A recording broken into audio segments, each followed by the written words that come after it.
एक समय की बात है। एक राजा था। वो बहुत प्रसिद्ध था और उसे पढ़ने लिखने का बहुत शौक़ था। एक बार उसने मंत्री परिषद के माध्यम से अपने लिए एक शिक्षक की व्यवस्था की। शिक्षक राजा को पढ़ाने के लिए आने लगा।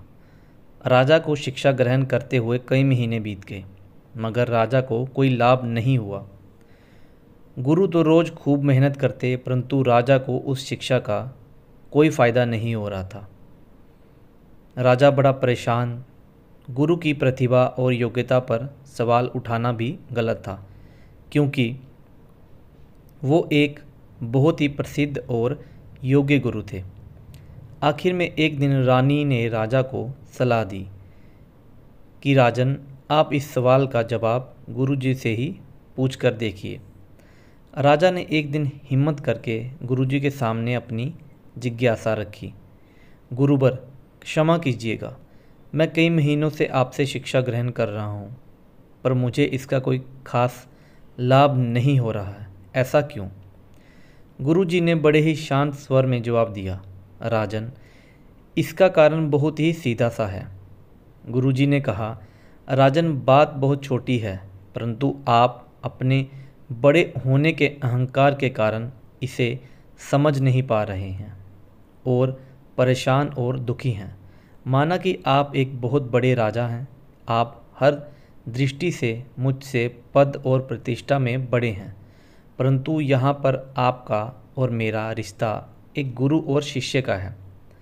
गुरु होने के नाते मेरा स्थान आपसे उच्च होना चाहिए, परंतु आप स्वयं ऊंचे सिंहासन पर बैठते हैं और मुझे अपने से नीचे का आसन पर बैठने देते हैं। बस यही कारण है जिससे आपको ना तो कोई शिक्षा प्राप्त हो रही है और ना ही कोई ज्ञान मिल रहा है। आपके राजा होने के कारण मैं आपसे ये बात नहीं कर पा रहा था। कल से अगर आप मुझे ऊंचे आसन पर बैठाएं और स्वयं नीचे बैठें तो आप शिक्षा प्राप्त कर पाएंगे।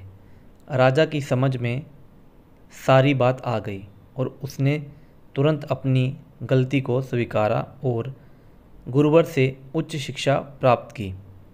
सीख: हम रिश्ते नाते, पद या धन वैभव किसी में भी कितने ही बड़े क्यों ना हों, हम अगर अपने गुरु को उसका उचित स्थान नहीं देते तो हमारा भला होना मुश्किल है। और यहाँ स्थान का अर्थ सिर्फ ऊंचा या नीचे बैठने से नहीं है। इसका सही अर्थ है कि हम अपने मन में गुरु को क्या स्थान दे रहे हैं। दोस्तों, ये वीडियो आपको कैसी लगी कमेंट सेक्शन में ज़रूर बताना। वीडियो को लाइक करना, चैनल पर नए हैं तो चैनल को सब्सक्राइब करके ज़रूर जाना। धन्यवाद।